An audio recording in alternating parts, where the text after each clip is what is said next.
Welcome to our channel. ఈరోజు అండి చాలామంది అంటే మగవాళ్ళ సమస్య అనేది ఏంటంటే వైఫ్ సహకరిస్తుంది, అంటే పార్ట్నర్ అయితే సహకరిస్తుంది, బట్ ఎక్కువసేపు తనకు కావాలని కోరుకుంటుంది. బట్ ఏదైతే పార్ట్నర్ ఉన్నాడో అతను ఎక్కువసేపు చేయలేకపోతున్నాడు. అలాంటి వాళ్ళందరికీ ఈరోజు ఒక మంచి మెడిసిన్ గురించి సేమ్ టైం ఏం చేయాలి, ఎందుకు వస్తుంది ఈ ప్రాబ్లం, ఈ విషయాలను తెలియజేయడానికి మనతో పాటు ఉన్నారు senior andrologist doctor Ram Gopal garu. So sir ద్వారా ఈ విషయాలను తెలుసుకుందాం. నమస్తే సార్. నమస్తే సార్. ఇప్పుడు నేను ఇంట్రోలో చెప్పినట్టు సార్, చాలామంది మగవాళ్ళు సో మా వైఫ్తో ఎక్కువసేపు మేము గడపాలని ఉంది, తను కూడా కోరుకుంటుంది, బట్ మా వల్ల అవ్వట్లేదు. సో ఏమన్నా ఉంటే సార్తో మన కామెంట్లు వచ్చేసారు, ఏమన్నా ఉంటే సార్తో కొంచెం ఒక మంచి మెడిసిన్ గురించి చేయండి, ఏమైనా ట్రీట్మెంట్ ఉన్నా కూడా చెప్పండి అని చెప్పేసి అడుగుతున్నారు.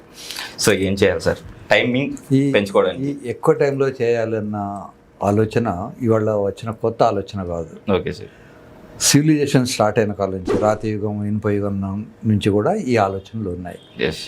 ఇప్పటికీ మనకు కేవ్స్లో అప్పుడప్పుడు కొన్ని రాళ్ళు, పినిస్ లాగా ఉన్న రాళ్ళు చెక్కబడి ఉన్నాయి, దొరుకుతున్నాయి. Okay sir. సో ఎవరైతే ఆర్గన్తో చేయలేకపోయారో వాళ్ళు ఒక బొమ్మ లాంటి రాయిని అలా చేసి దాంతో చేసిన వాళ్ళు కూడా ఉన్నారు. ఇది కొన్ని millions of years back. Okay. మనకు మహాభారత యుద్ధం జరిగి 5,000 సంవత్సరాలు అయింది. ఓకే. సో దానికన్నా ముందు కృతయుగం ఉండేది, ఇంకా అంతకన్నా ముందు రాతి యుగం, అసలు కల్చర్ లేని యుగం వచ్చింది. ఓకే.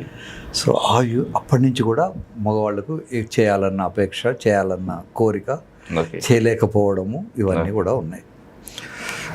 మనకు ఎట్లాగైతే తాటి పత్ర గ్రంథాలు ఉంటాయో అరబ్ కంట్రీస్లో పపైరస్ అంటారు. ఓకే. ఈజిప్ట్లో అక్కడ కొన్ని ఆకుల మీద రాయబడి ఉన్నది. Okay sir. ఎవరైతే ఆ గుర్రాల మీద, ఒంటెల మీద తిరుగుతుంటారో వాళ్ళని అమీర్ అంటారు. అమీర్ అంటే డబ్బులు ఉన్నవాడు అనుకోండి. ఓకే. లైక్ రాజు, కింగ్, చిన్నపాటి. ఓకే. వాడు రాత్రిపూట ఏమీ చేయలేకపోయేవాడు. ఓకే. సో వాడు మళ్ళీ వాడి సర్వెంట్ని పిలిచి చేయించేవాడు. Because wife has to be satisfied. Okay sir. So వీడు చూస్తూ నిల్చునేవాడు, వాడు వచ్చి చేసిపోయేవాడు. ఓకే. సో గుర్రం మీద ఎక్కిన వాడికి ఆ గుర్రం ప్రెషర్కు దానికి టెస్టికల్స్ డ్యామేజ్ అయిపోయి వాడికి సంసారం చేయడంలో ఇబ్బందులు ఉండేవి. ఓకే. సో వీడికి వచ్చేసి ఎవడైతే నడిచి వాడిని సర్వ్ చేసేవాడో వాడు ఎంజాయ్ చేసేవాడు. ఓకే. అందరూ అనుకుంటారు వాడు గుర్రం ఎక్కాడు, వాడు గొప్పవాడు అని.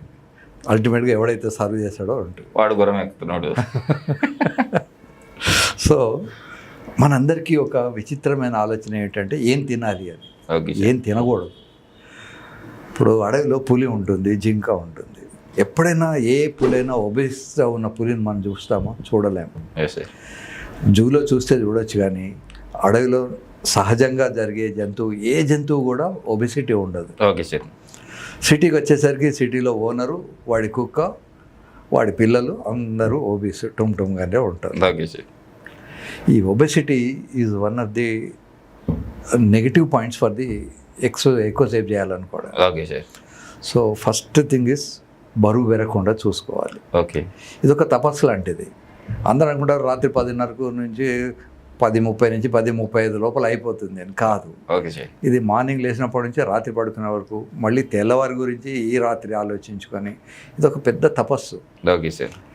సో అందుకనే మనకు కామసూత్రాలు రాసినటువంటి ఋషులు దీని గురించి చాలా డిస్క్రైబ్ చేశారు. Okay sir. ఎవరు ఏ రోజు అమ్మాయి ఏ డ్రెస్ వేసుకోవాలి. మనం 7 వారాల నగలు అంటాం. ఈ 7 వారాల నగల ఇష్యూ ఏమిటి అంటే వెరైటీ కోసం. ఫ్రైడే నాడు అమ్మాయి ఒక డ్రెస్, ఒక ఆభరణం పెట్టుకుంటే మళ్ళీ సోమవారం నాడు ఇంకో ఆభరణం పెట్టుకుంటారు. ఓకే. సో ఇలా ఆభరణాలు మార్చినప్పుడల్లా వాళ్ళలో కొత్త అందం చూడగలిగి ఉండాలి. ఓకే. లైలాకో దేఖనేకెళ్ళి మజ్నుకా ఆంఖోనా. ఓకే. సో ఇలా కొత్త కొత్త విషయాల్ని సృష్టించుకొని, బాడీలో కొత్త కొత్త విషయాల మీద అట్రాక్షన్ పెంచుకొని దాని మీద ఎక్కువ టైం చేయడం అనేది ఉంటుంది. ఓకే. ఇప్పుడు మనకు 7 వారాల నగలు అవన్నీ అఫ్కోర్స్ ఇప్పుడు 1 గ్రామ్ గోల్డ్లో దొరుకుతాయి. మనం గోల్డ్తో తీసుకోవాల్సిన పని లేదు. 1 గ్రామ్ గోల్డ్లో చాలా అడ్వాంటేజెస్ ఉంటాయి. డబుల్ ఖర్చు తక్కువ, దొంగతనం అయినా బాధ లేదు. రోడ్డు మీద ఎవడన్నా పట్టుకుపోయినా కూడా దాన్ని ఏమంటారు, స్నాచింగ్ అంటారు కదా, నెక్లెస్ స్నాచింగ్, అవి కూడా పెద్ద బాధపడాల్సిన పని లేదు. కనుక 1 గ్రామ్ గోల్డ్ నుంచి మా అడ్వైజ్ ఏంటంటే ఆకజలందరికీ కూడా మీరు 1 గ్రామ్ గోల్డ్లో 7 వారాల నగలు కొనుక్కోండి.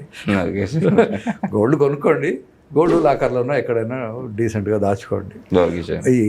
ఈ రోల్డ్ గోల్డ్ నగలు ఎంత బాగా ఉన్నాయంటే అసలు నగల కన్నా ఇవే ఎక్కువ తలుకు వెలుకులు ఉన్నాయి. Okay. So this is one thing. So మనసుతో బాడీని ట్రిమ్గా పెట్టుకోవాలి, ఓకే, మగవాళ్ళైనా ఆడవాళ్ళైనా. Okay sir. రెండోది స్టామినా. శృంగారం అనేది ఒక రకమైనటువంటి రన్నింగ్ లాంటిది. Okay sir. మనిషి రన్నింగ్ చేస్తే కాళ్ళు లాగుతాయి, శృంగారంలో పాల్గొంటే కాళ్ళు లాగుతాయి. రన్నింగ్ చేస్తే ఆయాసం దమ్ము తీస్తుంటారు, శృంగారంలో కూడా ఆయాసపడతారు. ఓకే. బాగా హెవీగా తింటే రన్ చేయలేరు, హెవీగా తింటే సెక్స్ చేయలేరు. ఓకే. ఒక రౌండ్ ఆఫ్ రన్ కాగానే వెంటనే సెకండ్ రౌండ్ ఆఫ్ రన్నింగ్ తీసుకోలేరు, మధ్యలో కొంచెం రెస్ట్ తీసుకుంటారు. ఓకే.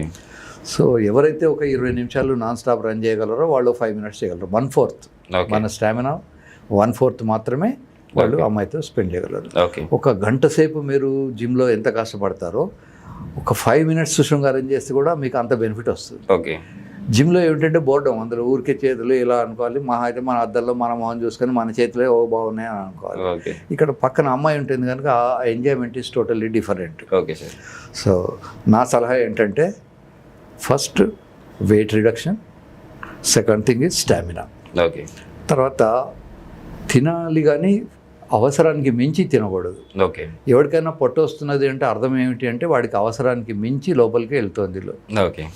వాడు చేసే కష్టం కానీ వాడు చేసే హార్డ్ వర్క్ కానీ ఆ ఫుడ్ యూటిలైజేషన్ కాగా మిగిలింది మాత్రమే ఫ్యాట్ అవుతుంది. ఓకే. ఈ ఎక్సెస్ ఫ్యాట్ వల్ల షేప్ అవుట్ అవుతుంది, తర్వాత ఆయాసం వస్తూ ఉంటుంది అన్నట్టు. ఇప్పుడు నేను ఒక పేషెంట్కి నేను సర్జరీ చేశాను, 125 కిలోలు, ఓకే, కర్నూలు నుంచి వచ్చాడు. ఓకే. సో 125 కిలోలు కుర్చీలో కూర్చోలేడు, సోఫాలో కూర్చోలేడు, వాడి కోసం బెంచ్ ఉంటుంది, బెంచ్ మీద కూర్చుంటాడు. ఓకే. సో ఇట్లా వెయిట్ అనేది మనకు దేశంలో చాలా పెరిగిపోతున్నది, ఎస్పెషల్లీ మగవాళ్లకు పొట్ట వస్తుంది. ఓకే. నేను జోకులర్గా చెప్తాను, మగవాళ్ళకి పొట్ట వస్తే వాడి భార్యకు పొట్ట రాదు అని. ఓకే. Okay sir.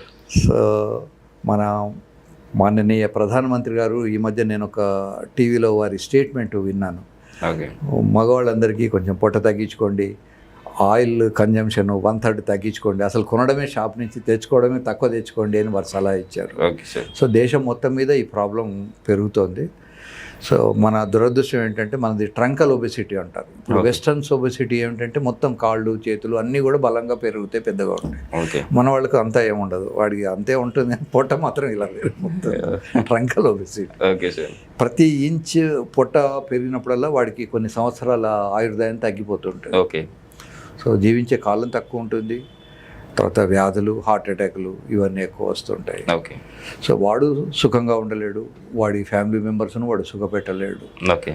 కనుక పొట్ట పెరగకుండా చూసుకోవడం అనేది మంచిది. ఇకపోతే తిండిలో మన బాడీ వెయిట్కు ఫర్ ఎగ్జాంపుల్ 50 గ్రామ్స్ మన బాడీ వెయిట్ ఉంటే 50 కిలోగ్రామ్స్ బాడీ వెయిట్ ఉంటే 50 గ్రామ్స్ ఆఫ్ ప్రోటీన్ తీసుకోవాలి. Okay sir. 1 kg బాడీ వెయిట్కు 1 గ్రామ్ ప్రోటీన్. ఓకే. ఈ ప్రోటీన్లు వెజిటేరియన్స్కి అయితే పప్పులలో వాటిలలో ఉంటాయి, నాన్ వెజిటేరియన్స్కి అయితే ఎగ్లోను మాంసంలోనూ ఉంటాయి. ఓకే. పెరుగులో కూడా మంచి ప్రోటీన్స్ ఉంటాయి. ఓకే. సో వాళ్ళని లాక్టివ్ వెజిటేరియన్ అంటారు. ఇప్పుడు వెస్ట్లో వెజిటేరియన్ అంటే వాడు పాలు కూడా తీసుకోడు. ఓకే. మన దేశంలో పాలు పెరుగు వెజిటేరియన్ కింద లెక్క. ఓకే. సో పాలల్లో కూడా మంచి ప్రోటీన్ ఉంటాయి. సో వాళ్ళు వెయిట్ లాస్ అవ్వాలంటే ఇలాంటి ఒకటి ఫుడ్ కంట్రోల్లో ఉంచుకోవాలి. తర్వాత క్వాలిటీ ఫుడ్. మనకు తెలుగు రాష్ట్రాల్లో ఏమిటంటే అన్నం ఎక్కువ పెట్టుకొని కొంచెం పక్కన చెంచాడు ఆవకాయ వేసుకొని ఆ అన్నం అంతా తినేయడం మనకు middle class, lower middle class వాళ్ళకు ఉన్న హ్యాబిట్స్. Okay sir. సో ఆవకాయ అన్నం తినండి, కానీ ఏదైనా ఒక ఫిక్స్డ్ డే, ఓన్లీ సాటర్డే ఆవకాయ తీసుకుంటానన్నా ఫ్రైడే తీసుకుంటానన్నా ఒక ఫిక్స్డ్ డే పెట్టుకోండి. ఓకే. సో అన్నం పోర్షన్ కొంచెం తగ్గించుకొని పప్పుల పోర్షన్ పెంచుకోవాలి. ఓకే. తర్వాత ఫ్రెష్ వెజిటబుల్స్ కానీ, ఫ్రెష్ కూరగాయలు కానీ, ఫ్రెష్ పళ్ళు కానీ తినండి. Okay sir. మీరు ఎగ్జాటిక్ ఫ్రూట్స్ తినక్కర్లేదు, ఏదో వేరే దేశంలో తయారైన ఫ్రూట్ తినాల్సిన అవసరం లేదు. ఓకే. వేరే దేశం నుంచి మన దేశానికి రావడానికి కొంత టైం పడుతుంది, ఆ టైంలో దాంట్లో ఉన్న న్యూట్రియంట్స్ అన్నీ పోతాయి.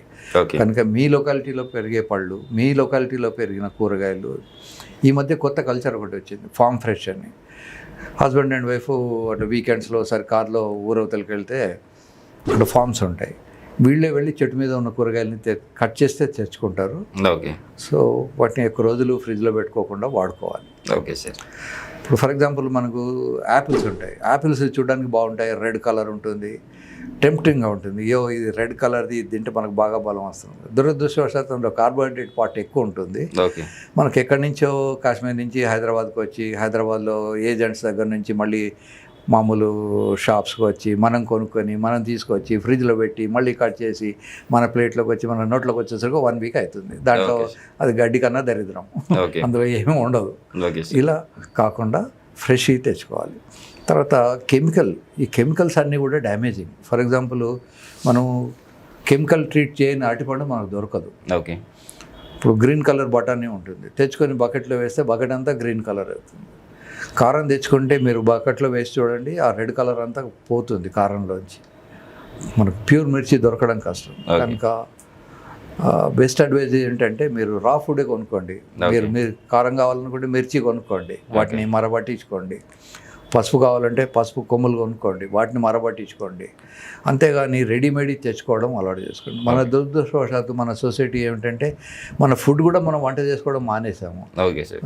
ఇలా కొట్టుకుంటే మనకి ఇంట్లో ఫుడ్ వస్తుంది, ఈ జొమాటోలు టమాటోలు. ఓకే. సో అలా కాకుండా కొంత శ్రమ పడితే బాడీకి మంచిదే. ఈ కెమికల్ ట్రీట్మెంట్ ఉన్నాయి తక్కువైపోతాయి. ఎస్పెషల్లీ మనకు పాలు వచ్చేది ఏంటంటే, పాలు ఎక్కువ రావాలని రైతులు గేదెలకు ఆవులకు కొన్ని ఇంజక్షన్లు ఇస్తారు. ఓకే. ఆ ఇంజక్షన్ల వల్ల మగపిల్లలు పాలు కానీ పాల ప్రోడక్ట్స్ పెరుగు అవి తింటే వీటికి బ్రెస్ట్ పెరుగుతుంది. ఓకే. తర్వాత అమ్మాయిలకు 7-8 సంవత్సరాలకు వచ్చేసరికి వాళ్ళకు యుక్త వయసు వస్తుంది. సో ఇవన్నీ జాగ్రత్తగా గమనించుకొని, అఫ్కోర్స్ మనము గేదెల్ని ఇంట్లో పెంచుకోలేము, సిటీలో ఉంటున్నాం కనుక కనీసం సాధ్యమైనంత వరకు మిగతావన్నీ